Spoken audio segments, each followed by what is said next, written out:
Good afternoon, everyone. Thank you for joining. I'm Chelsie Lee, the co-founder and CEO of Shipsi. So normally I would start off telling you about my 15 years in retail or writing code or building enterprise SaaS teams, but I thought today I'd give you an example of something that's very relevant today. So let's imagine you're tied up listening to pitches and your iPhone is running low on battery and you really need a charger, but you left it at your hotel. Well, wouldn't it be great if you could order a new charger online and have it delivered by the time that the pitches are done today? Well, it's available and it's what we do. It is Shipsi. Now let's get into it. So the problem. Now, before I tell you all of the details about what we're doing and spew my fancy deck at you, I want to preface it with saying that we don't own cars or warehouses or any merchandise. We draft off of successful e-commerce businesses, draft off of successful last-mile delivery partners, and also plug into the oracles of the world. So every brand and retailer alike is trying to figure out how to survive in today's turbulent retail market. It's no surprise that consumers want this instant gratification and it's not going anywhere. So we wanted to know, what do consumers want now? So we asked the market. As you can see, it's a plunger, a book on business. It's footwear, apparel, accessories, furniture, and just about everything in between. We have learned that it is absolutely everything. How much does this equate to? So in 2016 alone, there's over 32 billion left in shopping cart abandonment because people could not get things fast enough. So this is taken out of a larger pool of 181 billion of shopping cart abandonment because my boss came around the corner or my phone rang or someone came to my door. This 32 billion is what we use for brands and retailers and why they are so excited to start working with us. So what is the solution? The solution is Now Commerce by Shipsi. So what this looks like is you'll see you go onto any brand or retailer's website, just like you normally would, your favorite brands.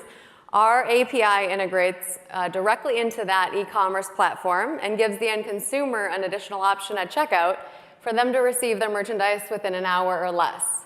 So you'll see at the option here, it's always going to be by a specific time, and you'll always see the exact price of that. And what we found is that it's often less than the overnight option, and we can pull specific levers on the back end to make it always less than the overnight option. We partner and wrangle and aggregate all of the last-mile delivery partners, such as Uber Rush, Lyft, Postmates, and a handful of others, and give the consumer that option to receive their merchandise within an hour or less. So taking a look at the competition, first off, we haven't seen anyone doing what we're doing. There's a lot of Band-Aid solutions out there. I'll use the example of Target and Shipt. So about a month ago, 8 of Target's executives were in LA and asked us for a meeting. Well, I'm from Minneapolis. I knew that Target had acquired Shipt for $550 million in the fall of last year, giving their consumers an option to receive their merchandise same day. So I thought, well, what do they want with us? But what we found in that meeting is that their consumers have to have a subscription to Shipt in order to receive their merchandise. So they don't have an option to receive it same day, let alone within an hour, unless they're subscribing to that.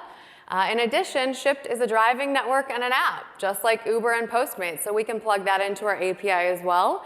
And with that, we can increase their merchandise and geographic coverage by about 70%. So taking a look at the market, any one of our customers is really anyone with an online website. We can pull the merchandise from a store location, a distribution center, or even a warehouse. So this 416,000 is really what we care about. Our business model, how do we make money? So we've designed a 4-tier model for retailers, basically giving anyone an incentive, and it's all 100% value-based for them. They get more orders, they pay us more. So of this, there is a one-time setup fee, a monthly subscription, and then per transaction fee of $5. Now the monthly subscription ranges from about $100 to sometimes $10,000, depending again on that volume and how much they're using it. Who it's backed by. I'm fortunate enough to be part of a team of over $2 billion in exits. You can read about our profile. Right now we're raising 1.5 at a 5 cap in convertible notes. The first 350 we brought in by the founders. So for us, it's really now or never. We have far higher demand right now than we can possibly support. On the top line, you'll see our current partners of Oracle, Shopify, Postmates, and a handful of others. We're in the early stages. Join us as we revolutionize the on-demand e-commerce market. Thank you.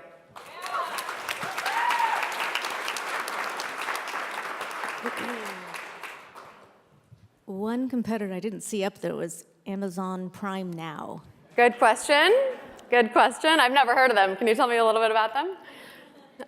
Yeah, great question. So we're not trying to compete with Amazon. We're not trying to become a marketplace. Personally, I think anyone who does is quite foolish. Actually, they could be a great partner, and we're talking to their global logistics and innovation right now to be able to plug their Amazon Flex drivers into our API. And my dream is to deliver a Walmart package with an Amazon Flex driver. I don't know if they'll ever agree to that, but that's what I see. Let me think about it. Okay. Yeah. Okay, so you showed a slide that had the product coming in 22 minutes, but then you also mentioned potentially inventory could be at distribution centers or warehouses. Yep. So how do you balance that if the retailer doesn't have the inventory available in a local market? So if a criteria or those business rules aren't met, no option would display. So if it's my mother in rural Minnesota ordering something, she just wouldn't see the now option. And then in addition to that, we work with every brand that we work with, we make sure that we know their inventory and the size, the weight, dimensions of everything, so we're not putting a couch on a bike and shipping that. And then we can also put specific geographic parameters around it. For example, in LA, we do about 3 to 5 miles, depending on where the customer is in the distribution center in the store. And then we have a customer in Kansas City, and it's 30 miles is the radius, because there's not a lot of traffic in Kansas City. What would this cost in delivery fee for the customer? And I'm asking because, really big ticket items are unlikely to be bought that hour, right? No one's going to buy a bed and have it delivered in an hour. It's going to be small, urgent stuff like a charger, right? And so if I pay $30 for a charger, then I pay $15 for delivery. Yeah. How many people would do that? Yeah.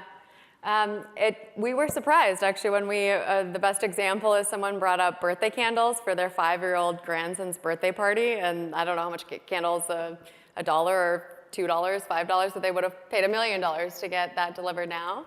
So the delivery fee always fluctuates, just like an Uber cost does, the time and how much it is. But what we can do on the back end is pull specific levers to say, if it's over $20, don't do it. Or if the shopping cart is less than $100, then just don't show it. But we feel giving the consumers at least the option to get it is fair. A couple of economic questions. Yeah. I guess the first one, just thinking about pulling levers in the background to make sure the options are shown at certain levels. If there is any subsidization, does Shipsi pay the subsidization, or do the retailers pay the subsidization? Yeah, can you give me an example of that? Like if something happens and... So for example, you said we need to make sure that it always appears to be less than priority mail. Priority mail is a certain amount. The actual cost of doing so would be 2 times that, but we're going to show it as 0.75 times that in order to facilitate the threat. Do you do that? Yes, so the algorithm on the back end doesn't even give the option to the end consumer unless all of that criteria is met and an available driver has confirmed that they're available for an immediate delivery. So we can set clear expectations for the consumer and the retailer, because we're white labeled and in the background, so we would never want to disrupt the relationship between the consumer and the retailer. And then in addition to that, on the order confirmation, there's a customer service that gets routed to Shipsi, and then there's also a tracking, so they can see where the car is to alleviate some of that customer feedback.